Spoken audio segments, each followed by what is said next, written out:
All right. Well, welcome everyone. Thank you for those of you who could make it live tonight. And for those of you who are watching the replay video, just let me know if you have any questions, okay? Today, what I'm gonna do is, I think I'm gonna go over a few slides just because we get the same questions every single class. So hopefully this will answer your questions ahead of time. And then I'm not gonna take too long, maybe about 10 minutes, hopefully even less. And then I'm gonna go through some examples of revenue drivers for the ones who are here tonight. Okay, and hopefully it will apply to most of you. Okay, I'm going to try and cover the different industries. So let me go ahead and go to these slides. So this was actually developed for a different class. So for those of you who, I don't think there's anybody in this class. What happened with the pandemic was all of the residency courses were canceled. So that's how EBV Spark came about. It was designed to basically fill in until the EBV, the normal EBV boot camps could take place again, all right? So let's talk about revenue drivers. Before we get to that point, usually in every single class, every student has more than one business concept. So a way to get around that is after you form your company, and you don't even have to form your company first. Some students will start off as the DBA, but if you have already formed your company, it would make sense to just do the DBA underneath. So this is something I would talk to a business counselor, or your bail team about, because this is going to affect your taxes as well as a lot of other things that regard your personal finances as well. Okay, so a DBA allows you to do business as either a fictitious name or as a sole proprietor, but you are able to take money as that fictitious name, basically. Okay, you see this a lot with different corporations. The only thing about a DBA is that you don't get the full veil of protection. So I'm going to use Mark as an example. So he has what's right now is a consulting business, but if he decides to turn his analytics into some sort of app and he just wants to test it, he can start a DBA just for that app, and then he can start taking some money from it, for maybe some organizations will want to pay for it to start analyzing their data on missing and exploited people, basically. The other example would be Kateri's with the, it's a really cool, I'm a nurse, so this to me is really, really cool with her medication. Oh my goodness. Turn on your mic, Kateri. Her medication simulation for nursing students, right? Yes. Yep. Okay, so she has the actual product. So that's already incorporated. And then if she were to do consulting services and wanted to eventually separate out that company, because she's got intellectual property here, this could be intellectual property with curricula here. Okay. Okay. So just excuse my spelling. Then this would be completely separate. So the DBA, even though it doesn't offer the full veil of protection, it starts to separate out those assets so you can apply for those trademarks and protect them and then sell them off as different companies. Okay, but you would want the full veil of protection either as an LLC, a C Corp, or an S Corp later on. So be sure to speak with your bail team, and if you don't have one, start developing one. The business counselors in your town are the best people to go to because they can refer you to those professionals, and then you can make an educated decision. All right. Just remember that a DBA does not offer trademark protection, so you're going to have to file for that separately. So because I went through EBV, I went through the program for family members. They gave us access to legal resources. I was able to get my 2 federal trademarks for free. And I forgot the name. It was through Pelton Legal Services. I don't remember, but he basically offered pro bono services. So I saved on the attorney fees, but I still had to pay for the filing fees. But either way, those are now protected for 2 of my programs. So just be aware of this. What I'll do is I'll stick this PDF, because these are all hyperlinked, I'll stick it on Blackboard so you have access to these resources. Oh, great. Okay. Okay. And then it's too bad Josh couldn't make it today. He was going to address some of this. You might hear it again from some of our speakers. I'm going to do this really, really quickly because as you are developing your revenue drivers, you have to know what kind of value you are offering to your customers because that's what they're willing to pay for. Okay, so value is really defined from that customer's perspective. So, like for Henry and Amy, Henry offers basically patriotic gifts, right? So he's capturing memories and appealing. It's an emotional buy. What people are buying from him are an emotional buy. So his value is probably going to be the quality. It may also end up being price, but it's whatever they're going to be willing to pay for. And he sent me a really nice detailed competitive map. So I was able to look at his competitors. Their pricing is in the hundreds of dollars. So his market is going to be a little bit higher end if that's what he's going to be competing with. Now, Amy, hers is really, she's got a service-based business and it's a really narrow niche. So her value is going to be the quality of service she provides, as well as her responsiveness to those customers. Anything related to healthcare, health and wellness, mental health, that's all very relationship driven. So that's her value right here. Okay. So she's a health coach.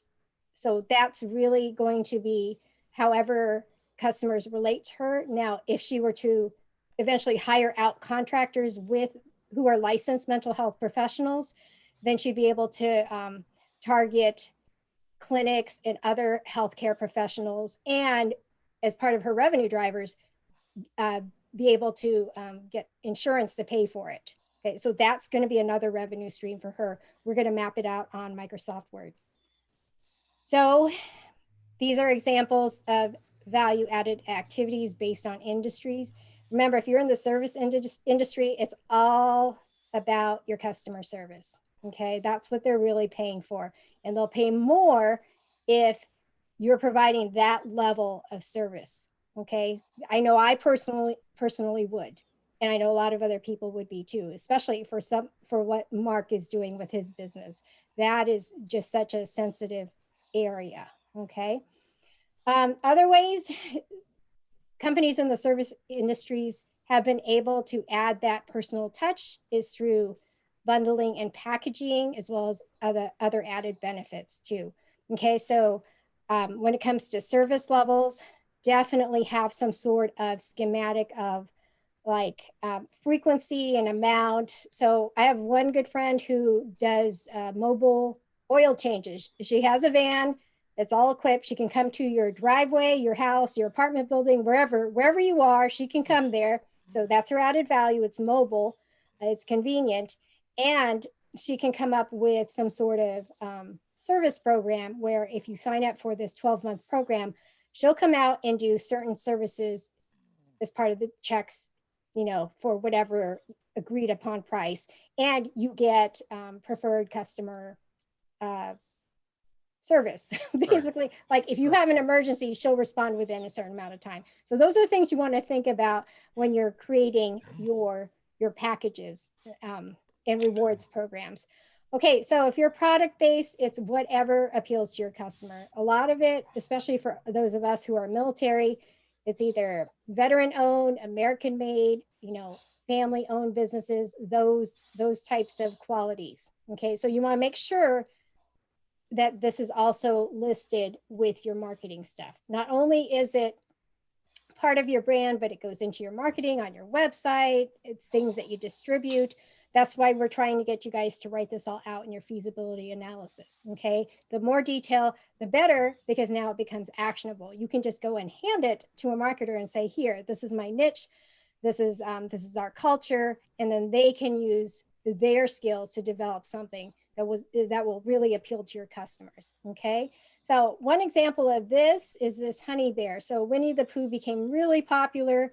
This became the packaging for, I forgot which company it is, and it's still the same basically presentation 50 years later. It's whatever's going to appeal to your audience. Okay, same thing with this little Kiko Man bottle. Okay, it's very unique. I think they've trademarked it, and this is what most people associate with soy sauce when, you know, when they're looking for it. Okay, now if you're a nonprofit, it gets a little bit trickier, but these are, again, it's all about the building of relationships and knowing who your collaborators are that can help you, you know, get those donors or with fundraisers or whatever. Okay, I think the main thing for them is that personal touch, especially for big donations. You need to be calling those big sponsors or donors and telling them thank you, and then sending them stuff with pictures of your beneficiaries. You know, like if you hold a workshop because somebody gave you thousands of dollars to pay for it, they better be getting in the mail something with all those smiling faces, okay, to show the value of their money in enriching these people's lives. Okay, all right, so that's that on adding value. Okay, it's value added. Okay, so those are the words that you're going to see me writing on your homework assignments as I start getting them in for our final 2 weeks. Okay, use this time to get caught up. I'm really flexible, and you might see me just getting some of your assignments in during the 8th week of the course, but we only meet for 7 weeks. I just need that time to get caught up, but I don't mind if you've really been struggling. Just get it into me and I will get you through the course. Okay, if you're a nonprofit, here are some examples of your revenue streams. Okay, and this is what I've seen from other nonprofits throughout the past 6 years. Again, you're going to need fundraisers. A lot of them do have actual revenue generating activities. Look at the Goodwill and Salvation Army. They sell stuff. I see a lot of sales of cookbooks, and then you can also do the membership fees for, you know, anything like museums. They are so, especially with this pandemic, they're not doing well, but people are still buying memberships. And so those museums are now holding virtual field trips for schools and homeschools, because, you know, that's what we do. And then the grants. So if you look up foundations on the internet and then you type in the name of whatever Fortune 500 company, it'll bring you to that page. So I do this all the time with Walmart. They have all sorts of different foundations based on whether your grant is going to cover a national area or if it's going to be for a local, you know, local area within your state. Okay, then it'll give you the right person to contact so you can submit that.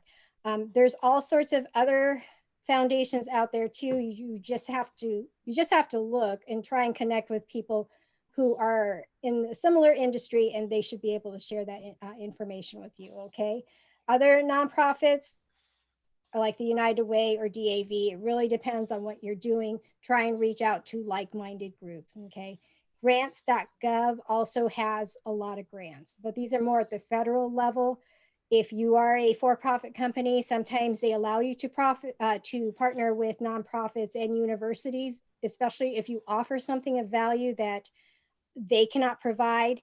That's a way to get into a grant. Okay, the other, I don't think I put it on here. I'm thinking specifically of Mark and Kateri, the SBIR grants. These are small business innovation research grants. Okay, so if you have, I think it might be further down in one of the slides.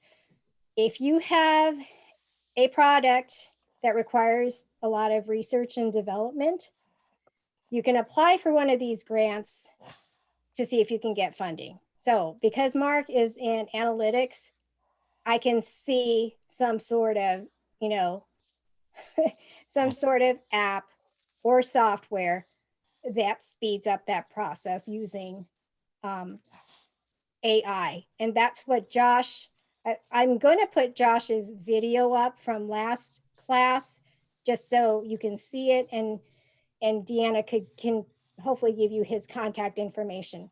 But the point of this is, if you're developing something like that, there's money out there from the different government agencies, and you might be eligible for grant funding. Okay, they don't take any equity, they don't dilute anything down. It stays your intellectual property, but it's a rigorous process. Okay, same thing for Kateri, because that really affects nurses. Okay, so maybe the National Institute for Health could fund something like that. Okay, so and then donations. There's all sorts of ways to get donations if you're a nonprofit. Okay, aside from crowdfunding, there's also the CFC campaign. Okay, Amazon Smiles. Those are really easy to apply for. Okay, you probably get a lot less, but every little bit counts. If you're looking for the psychographics of donors, Blackbaud has those reports for free. You just have to be willing to give up your email address. Okay. I'm not going to really talk about value chain too much. Okay. This is one of your homework assignments. This is basically all of the activities that go on that help to deliver your product or service. Okay. So this is your product or service here. All the stuff that goes on behind the scenes over here. And then these are your profit margins. The thing with this is you need to be able to know what are your needs, where are the gaps in each of these areas. These are your primary activities. So later on, I think it's in week 7, you need to be able to say, how are you going to leverage your value chain? You can just say, well, in marketing and sales, I need a website. So I'm going to reach out to somebody in EBV or whatever, okay? And maybe for service, you'll want some sort of guarantee or a contract, and maybe, I don't know, you'll reach out to somebody in the IBMF network to see what legal services are affordable or whatever you need. Okay, maybe one of your classmates can recommend something. Okay, I'm just going to keep moving on. The main thing here, and I know I've written this in some of your assignments, is you need to know what your unique value proposition is, because that's what people are going to be willing to pay for. And we'll talk about that more with the revenue drivers. Okay, so Starbucks, okay, I don't think we've had that class yet. You're going to have some of this again with in week 6. He's a really good speaker, Ken Walsleben. He's going to talk about the economic model. The thing with Starbucks, their unique value proposition is in customer service. And the way they do that is in training everybody who works there to be able to provide that. Okay, that is their added value. Okay, the other thing I want to talk about, because I know a lot of people have struggled with the customer journey map, as well as the market segmentation. You have to be able to identify your niches or your different segments. So these are just different examples of these, okay?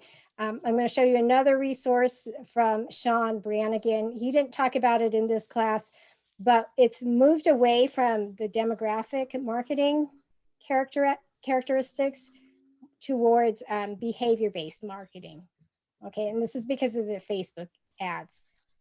But I talk about this just because it's important to know, especially if you're going to have somebody doing your marketing for you, like just a freelancer. I wouldn't even think about hiring somebody full-time right now. It's just enough to get by. Okay, so this is going to be in week 7, your bail team. Okay, these are the professionals that you need to get objective advice from in order to do things like form your whatever legal entity you're gonna be, as well as draw up those contracts and everything else. Okay, I think just really briefly, so you can see this. Some of you are in the procurement space. Yeah, there's quite a few of you in this space. So if you type this into your search engine, do business with, and then whatever organization, mostly the Fortune 500 companies, they will bring you to that web page, and then you can register to do business there. There's another organization called Ariba, and that's where they will actually post the solicitations. Okay, so Amy, if you do any, I mean, you actually could venture into just normal health coaching. This is where you could actually find some of those opportunities. All right. And then Henry, like if you ever mass produce any of your wood products, you could sell them to Walmart or Sam's. Although Ken will give you an example of why you wouldn't want to do that too. Okay, so there's pros and cons to everything. Okay. All right, I'm not going to cover the rest of this. Let's go ahead and move on to to the economic model. But before I forget, I do want to cover this. I don't know if this is too much information for all of you, but I can go ahead and put this on Blackboard. So this is what Sean Brannigan shared with one of the previous classes about behavior-based marketing. This is really good if you need to break down your market segments. And this is important because it'll help you to iterate your revenue drivers. Okay, if you have to change them up, and it's going to be based on what your market wants, and it's usually based on this sort of marketing. Okay, how they're using it, and you'll find out more as you talk to them to find out not only how they're using it, but what things they want changed. Okay, that's called iteration. And your job as the visionary of your organization is to really be able to solve whatever pain or problem that they're facing. Okay, so anyway, the old way was like based on education, their marital status, and how much money they made. And then now you can break it down even further based on their interests, as well as their behaviors. So this is the part that you'd want to look at when, especially if you're going to take out any ads. And it doesn't just have to be on Facebook.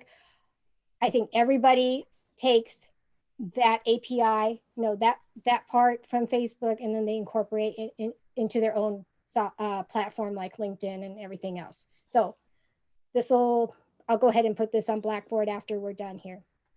Okay, so now let's go ahead and talk about revenue drivers. I'm going to backtrack. Not next, maybe it is next week. Ken is going to talk about this more. He's going to talk about the economic model. So I think this was developed at Syracuse. This is a framework of how everything ties in together. The main thing that you need to know, and this is on the feasibility analysis tool. This is what we're going to focus on today, is how do you separate your customers from their money? And that's really going to be whatever products and services you sell. Okay. The thing we're not going to cover during this course, but you could probably ask our speakers when they come in the next, not just tomorrow, but in the next few weeks. What most people struggle with is pricing. This is best done with a business counselor one-on-one using Excel spreadsheets, because then you can plot out your sales over a period of time and see how a little increase or decrease in your price will affect your overall, your overall economic model. Okay, your operating leverage, just so you know, are the fixed costs that you have to pay every month, no matter whether or not you make any sales. And the margins are what you keep. It's what's left over after the sale, okay? All right. So your volumes, if your margins are really low and it means you're gonna have to sell a lot more to be able to break even, okay? Then they'll be high. But if your volumes, or if your margins are really high, like let's say Henry charges $300 for a flag and it only costs him, I'm just making this up, $80 to make. So his margins are high, his volumes would need to be low. Okay, so that's the overall big picture with that. So now I'm gonna go, you all can turn on your mics and let's go through the different revenue drivers, okay? So let me move your faces back over here so I can see you. So what I did first is I did the product-based ones. I knew Henry was coming, I knew Amy was coming, so I mapped something out really quickly for their companies. So Henry sells those patriotic flags. Those are handmade. So anything handmade is going to be more expensive, especially if it's something big that takes a long time to make. And because now you're charging for the final product, right? Yes. Okay, so for him, he could sell all of his products, and like, I don't know enough, but if you have enough that you could sell retail that could be mass produced, okay, now you could get them on the shelves of those big box retailers. The other thing too, when you start going to trade shows, they're going to want wholesale pricing. So actually this could go for all of you, because you all could write books or curriculum for what you're doing. So you will need to come up with 2 sets of pricing, both for retail as well as wholesale. The easiest projections that I found for students to fill in comes from SCORE. And I think all you have to do is fill in the orange part. So I'll post this link to Blackboard too. If you're good enough with Excel where you can format the cells, I would rather do that. For me, it's easier to just do a few of them than to just link a bunch of cells and do a bunch of different worksheets. So anyway, that would be one set of revenue drivers if you have a product, especially this could be Kateri's too. The other thing, which definitely Kateri should be doing, if you haven't already, and you could just do this as YouTube videos for now, are to do workshops in classes of your product or your product. So even Henry, this is actually something big because there's a shortage of tradespeople. So you could film yourself, stick it on YouTube step by step. This is how to make a flag. Okay, a little flag, maybe for teens who don't know what they're going to do after they graduate from college. Okay, when you're using YouTube in the beginning, when you don't have the quality because you can't afford to hire a professional videographer, what YouTube tracks, their algorithm, is how often you're posting. So if you post a video that's not all that great and you keep posting frequently, you can always hide or delete the old video because we do it all the time, right? And the same thing with Kateri. What you will do is you'll use a screencasting software like Screencast-O-Matic or whatever to show how your product works. Okay. Okay, really easy like that. And that's a really good way to do marketing for free. So it'll drive traffic to your website. It'll be a referral site. The last thing for the both of you, Mark, this could actually be you too. If you have an app, Yeah. Okay, you could actually roll in the price into your consulting. So and I'll go down here more for you, Amy. So then the consulting in the procurement space, this could be your third revenue driver. And I mention this, Henry, because I've seen it somewhere where they're looking for instructors to come into the federal prisons to teach these prisoners a trade before they get out. And there's a lot of students who work with recidivism, and they also, as part of the grants that they get, they have to not just help these clients get their GED, but also teach them some sort of skill so they can be marketable once they graduate from these programs. Yep, I've been actually contacted by a few people that have seen my work, and they're interested in people, especially the ones that are separating. Uh-huh. So along the lines of what you mentioned is their interest. So yeah, I'm really surprised in how receptive these kind of things are to the community right now. So very good. The advantage for all of you is if you do stuff like this, you vet your new team. You take your best students and then you start offering them little contracts hire to them. start helping you. Okay. And yeah, so as you're doing all this, start reaching out to legal for sample contracts to hire contractor. They're called 1099s if you haven't done so already.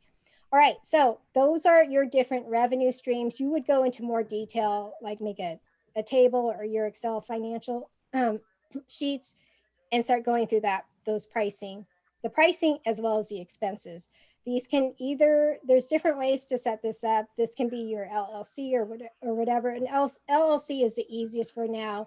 And if you create different brands for each of them, then just do a DBA. It's like, okay, so Oklahoma is really cheap to start a business. It was $25 to purchase a DBA for two of my DBAs.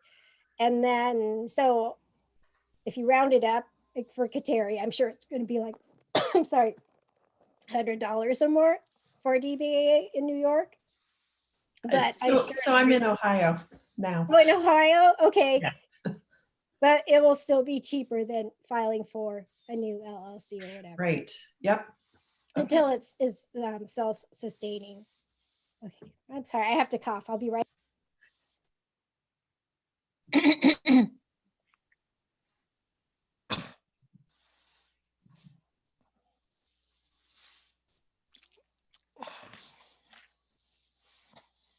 Okay, now I'm going to switch to Amy's because hers is primarily service-based. It could also be Mark's if he doesn't have any physical products to sell. But people will definitely be willing to pay for his services. And I can think of all sorts of organizations he should be partnering with, to include those DNA saliva testing companies. That would be a place you would want to put an ad. Okay. All right. So for Amy's, her different services. Wait a minute. Here it is. Okay. So her coaching services, I'm going to list this as another service in case you ever do decide to hire licensed professionals.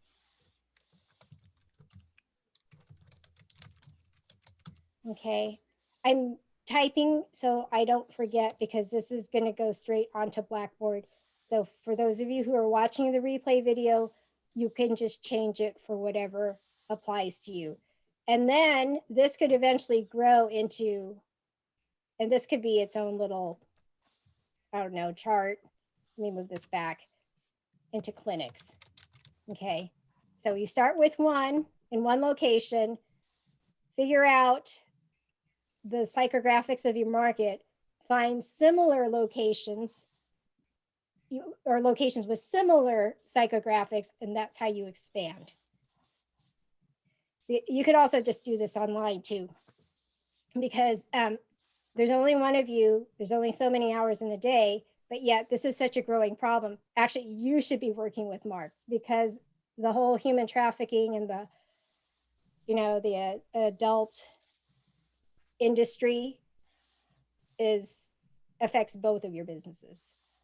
Okay, yeah. So somehow you should be collaborating together. And anyway, this is how you could grow and scale your business. So definitely for you, doing the train the trainer here with workshops. I put books here. You should all be writing a book. And the reason I say this is because you can mail a book to an event organizer, and now they have something to look at. And not just the event organizers, you can mail them to like media companies, because once they have that physical book and they can go through it, the next thing they do is they go to your YouTube channel. They just want to see your online presence, and that's how you get booked as a speaker. Okay, so you can write either a book or curriculum if you're trying to train people, and then that's another revenue stream. And then your consulting services, Amy, as you go into organizations to speak and maybe give tips on how to, I don't know, best practices. That's always a safe thing. How to recognize it, how to deal with it. These are the best practices in the industry. These are the resources that are most helpful. Okay. All right. So I hope that helps. That's, okay, those are the revenue drivers. And that's just a table. So if you're in a service-based industry, so Amy, your packages right now, I don't know what you offer, but the goal for you and all of you is to have some sort of recurring revenue stream. So increase the frequency so you keep developing that relationship with them. And also, well, I mean, you know, obviously your end goal is to help them heal, but you also want to keep those clients coming back. What about 80% of your repeat business comes from 20% of your customers. So how do you keep them? How do you keep them coming back? Okay. Same thing for Kateri. Yeah, and for me, oh, go ahead, Amy. I'm sorry, I didn't mean to interrupt you. For me, I'm looking at developing online courses as well. Okay. That, you know, although, yeah.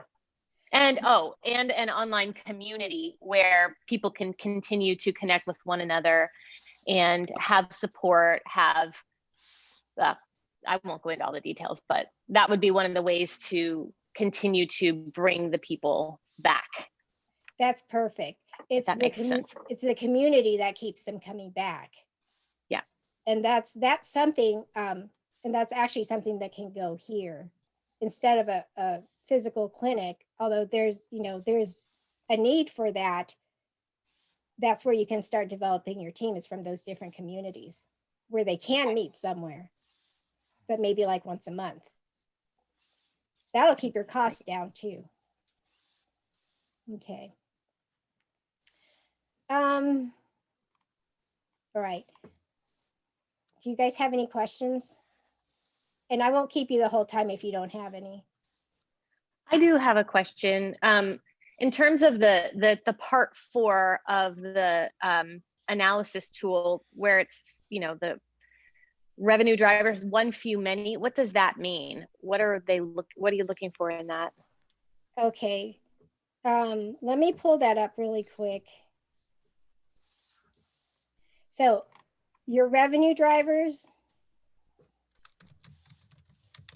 because it's really hard to write on the feasibility analysis tool. Right now, most of you will have a few. Okay, so you probably have your product and maybe consulting on the side. So Okay, I understand now.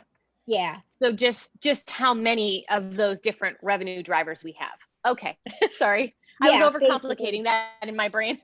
No, that's okay. Like, I know you all have put enough detail into your homework assignment, so I know your businesses. For those who are still trying to map out what you want to do, put as much detail as you can, because if you have few revenue drivers and your margins are low, your volumes are going to have to be really, really high, unless your operating leverage is low, which for the most part, if you're working from home, yeah, this right here is a realistic economic model. If you put in more details, that would be great. Kateri, and I didn't put this in your assignment, but I know that your licensing for your software is a one-time fee. Yes. So my comment on that is, if you charge, so let's say your license for your software is good for 5 years, because technically that's about right. Technology starts to become obsolete around year 5. That is true. Then you can charge a small fee, or whatever it is that you have to. That's a great idea.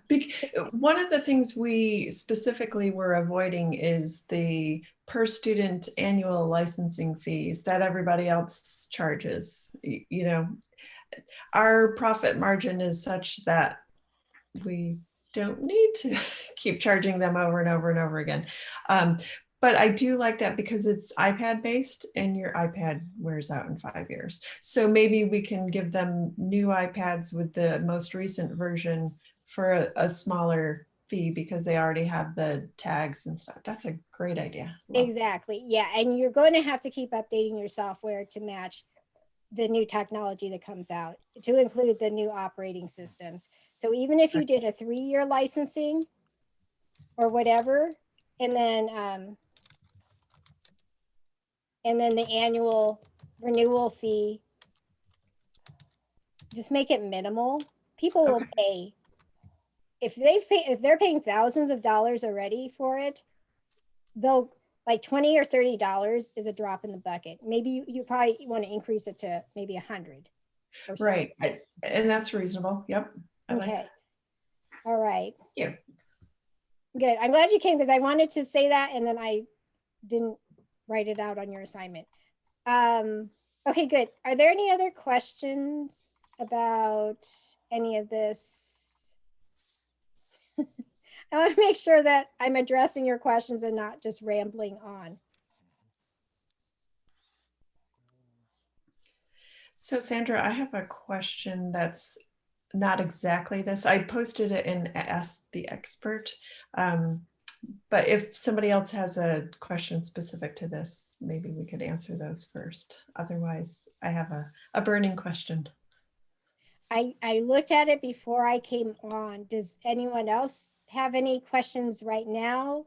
I have a feeling after I answer Kateri's question, you will have more questions. Okay, so what happened was that, just to give the backstory, her sales cycle is very long because her technology is expensive. It takes a lot to produce it. So it takes almost 2 years, is that right, to acquire a new client, to get them to convert? Yes, because they have to budget for it. And of course, we're not on their, university budget cycle. So they have to convince a whole bunch of people to purchase it. And it's actually, even though it's thousands of dollars, it's, a quarter of the price of our competition. So it's pretty cheap. So, and I've had to learn this lesson the hard way too. So when somebody wants to return something, like for Henry, the custom made flag that you've spent weeks on, right?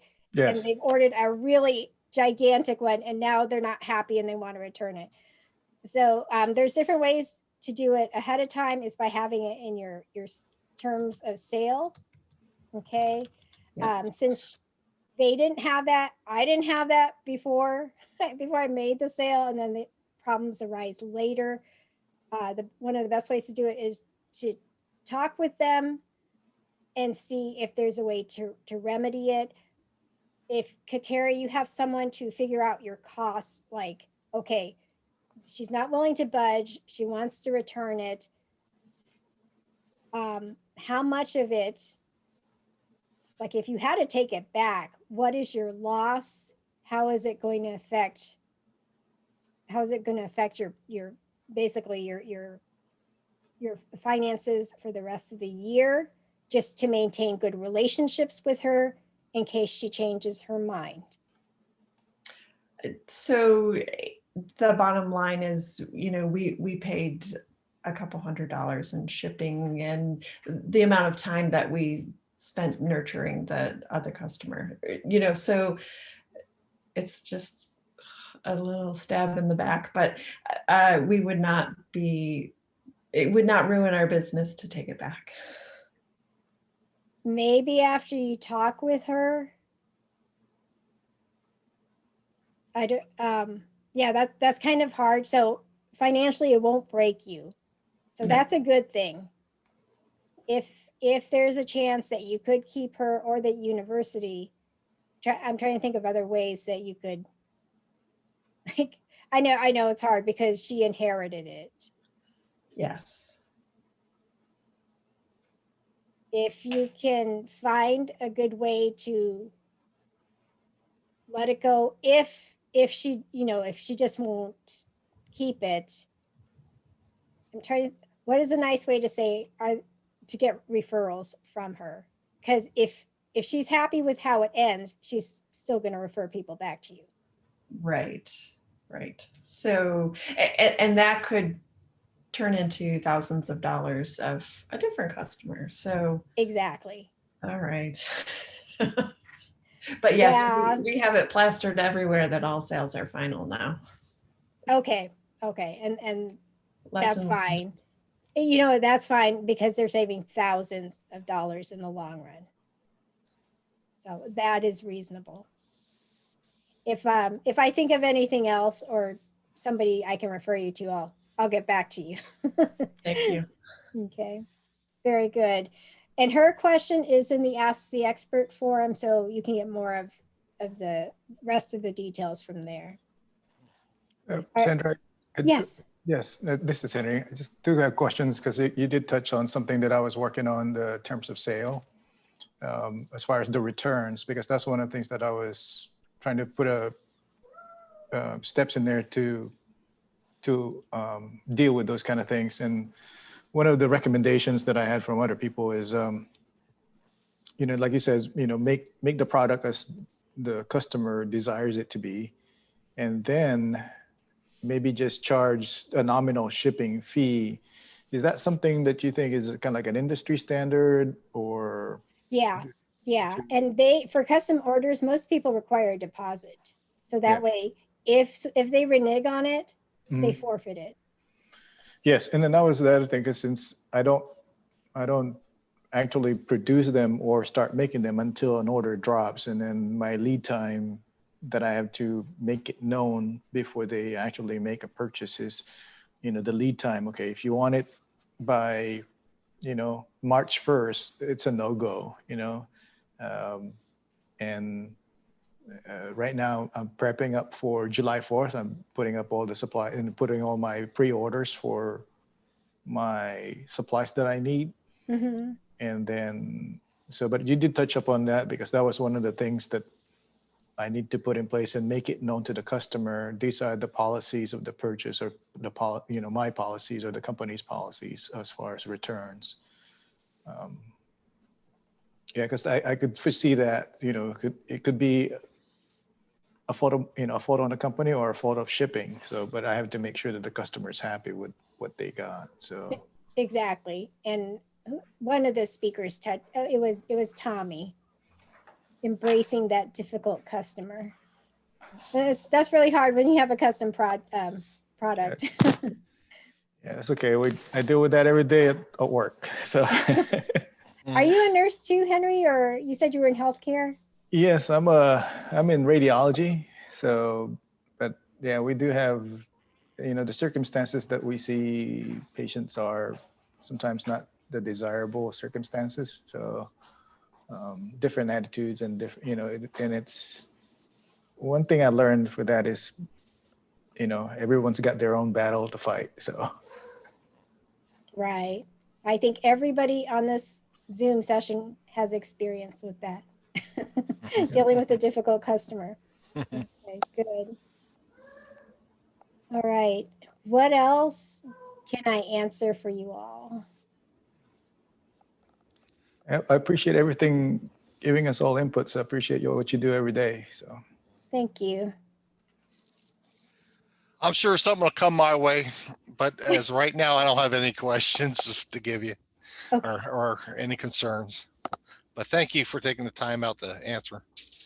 Oh, my pleasure. My pleasure. Yes, thank you. All right, I'm gonna leave you. Okay, sounds good. See you tomorrow. And if does anyone else have anything? Otherwise, I can go ahead and end this, and we'll see you guys tomorrow. yep, I'm good. Thank you very much, Sandra. Okay. Yes, Amy. I do have one other question just about the customer journey maps. The templates that you sent, and I know you said that we only needed to do one. Is that right? Mm-hmm. Okay. And so are they basically all, I'm just looking at them and are they all kind of just different versions of the same thing? Not really.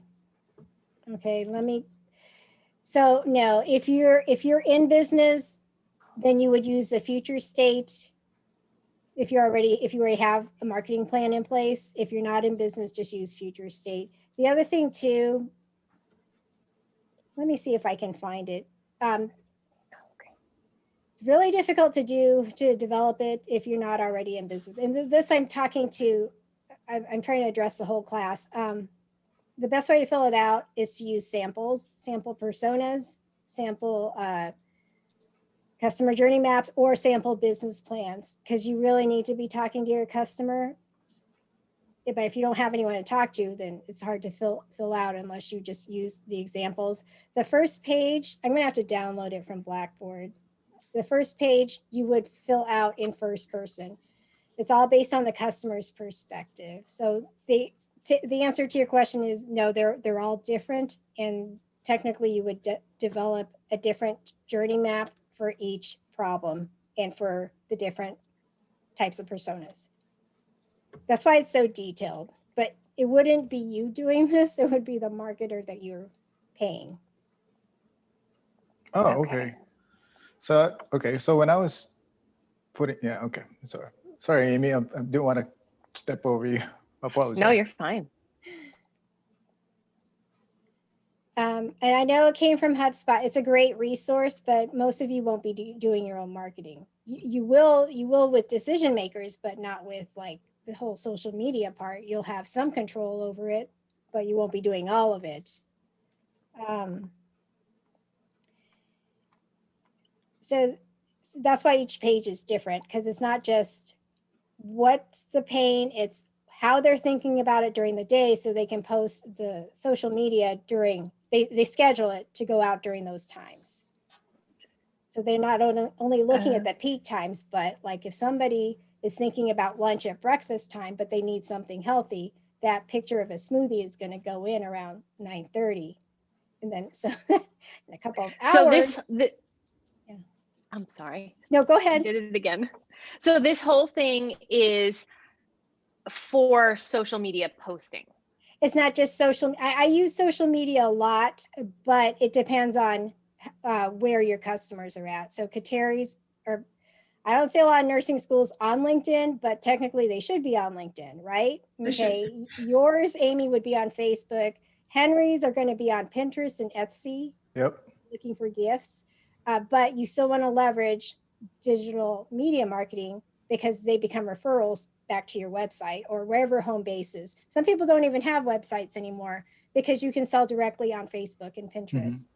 I was in a veteran entrepreneur program with somebody in Oklahoma, and he just sold his recycling services directly from Facebook.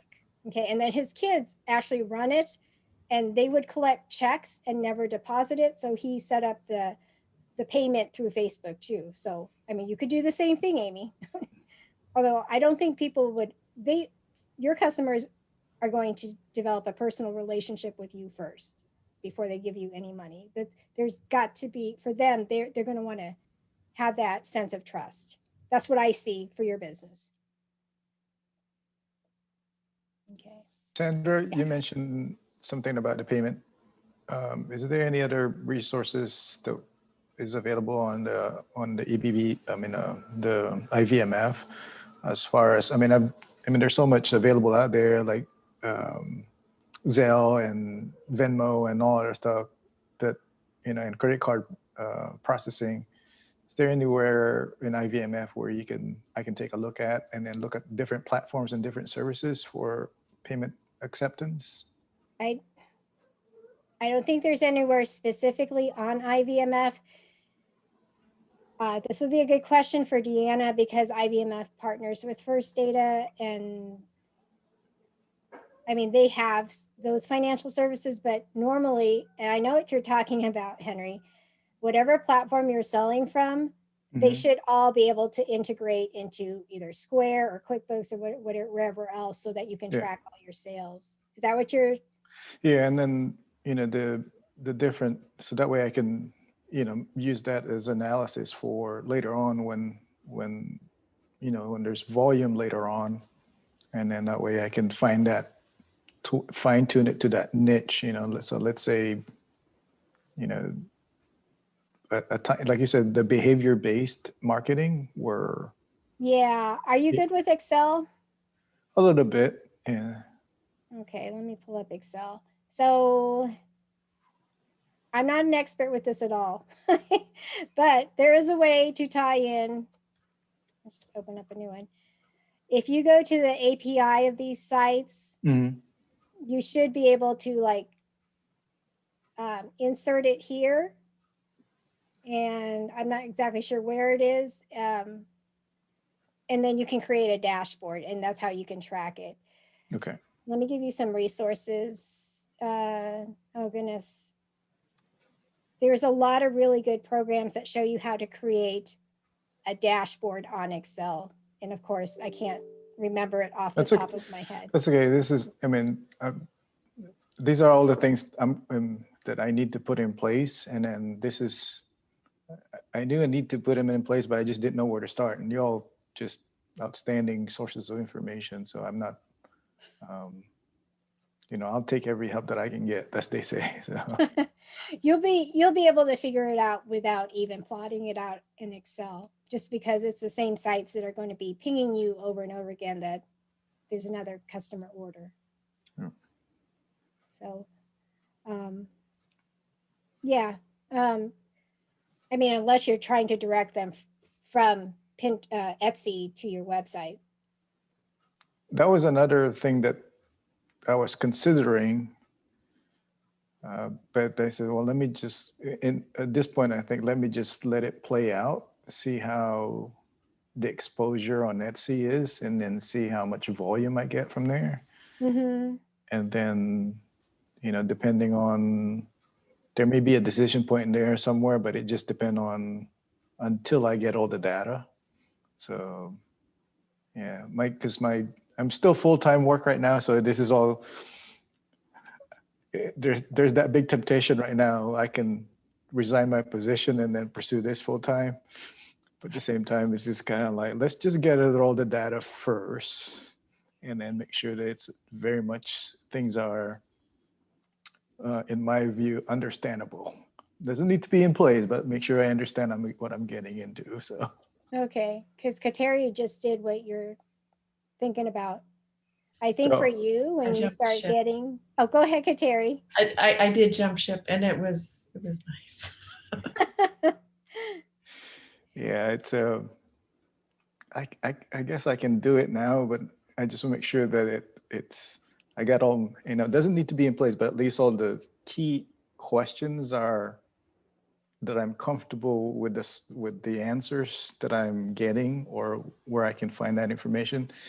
And then the great thing with this is because my sister also owns a business, and she's into providing leadership. She's got pretty much very good customers, and she's one of my mentors. So, and yeah, so it's a process, as they say. So. Okay, no, that's very good. When you venture into that full time of your business, it works best if there's, another source of income coming in, because it provides that safety net. The other thing too is once you start getting some contracts for you to hold workshops and teach, that gives you access to a pipeline of students. So now you can start to scale because you can produce more products to sell. I have a contract right now with one of the local stores around here, and it's just very surprising. I was just doing this as a hobby, and then it's just amazing how the reception that I got, and then the interest that I got. So it's like, well, maybe this is something I got to pursue. So it's amazing how it grows, right? Yes, absolutely. I was just blown away, and then I really am blessed. So. Well, good, very good. All right. But thank you again. I'm gonna leave you all, and then appreciate everything that you do. Okay. Good night. Well, thank you all for joining us. If you have any more questions, just let me know. But overall, everybody has been doing great with the course. This is the first course I've had where a lot of people filled out the entire feasibility analysis tool right away. So that says a lot about your class.